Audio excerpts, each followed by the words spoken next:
Supreme court का मखसूस नशिस्तें PTI को देने का मामला है, जहां इलेक्शन कमीशन का अहम इजलास कुछ ही देर बाद होगा और हतमी फैसला आज मुतवक्के है।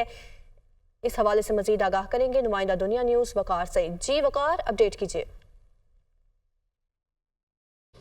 जी बिल्कुल, मखसूस नशिस्तें पाकिस्तान तहरीक इंसाफ को देने से मुतल्लिक जो सुप्रीम कोर्ट का फैसला है उस पर इलेक्शन कमीशन की जो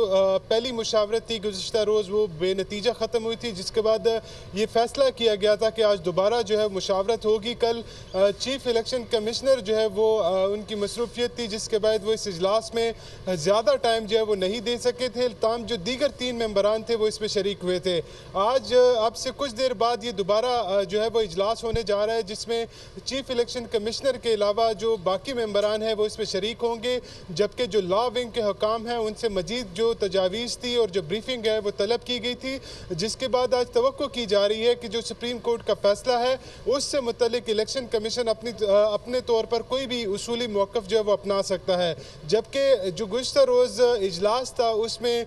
मुख्तलिफ तजावीज़ जो है वो दी गई थी, जिसमें ये कहा गया था कि जो सुप्रीम कोर्ट का फैसला है, क्योंकि ये शॉर्ट ऑर्डर है, तफसीली ऑर्डर आया नहीं, लिहाजा ये भी एक तजवीज़ थी कि इस मामले को तब तक मौखर किया जाए जब तक इसका तफसीली फैसला नहीं आता। जबकि दूसरा जो अहम नुक्ता उठाया गया वो किसी भी एक रुकन की जानिब से बैक वक्त 2 हलफनामे से मुतल्लिक था कि इस पर कानून जो है वो क्या कहता है, जिस पर इलेक्शन कमीशन ने लॉ विंग से इस पर ब्रीफिंग मांगी थी कि इस पर बताया जाए कि क्या एक ही जो रुकन पार्लियामेंट है वो एक वक्त में 2 सियासी जमातों का हल्फनामा कैसे जमा करा सकता है और इससे मुतल्लिक जो कानूनी और आइनी पेचीदगियाँ हैं वो क्या हैं। जबकि कल जो ज़राए हैं वो ये बता रहे हैं कि कुछ पैरामीटर्स तय किए गए थे, जिसमें जो 41 अरकान हैं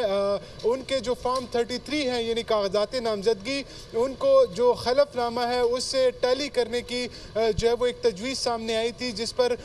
जुज़वी तौर पर उस पर जो है वो इत्तेफाक किया गया है कि जब ये मामला सामने आएगा तो यकीनी तौर पर ये देखना होगा कि ये जो 41 उम्मीदवार हैं जो सुन्नी इत्तेहाद कौंसिल में शामिल हो चुके हैं, उनके कागजाती नामजदगी में जो डिक्लेरेशन है वो किस सियासी जमात का है, जबकि उसके बाद जो सुप्रीम कोर्ट का फैसला है उसको भी देखा जाएगा। जबकि ये इजलास इस हवाले से इंतहाई अहम है क्योंकि आज सुप्रीम कोर्ट के जो फैसला है उससे मुतल्लिक इलेक्शन कमीशन अपनी जो फाइनल राय है उसका इजहार करेगा और तवक्को ये की जा रही है कि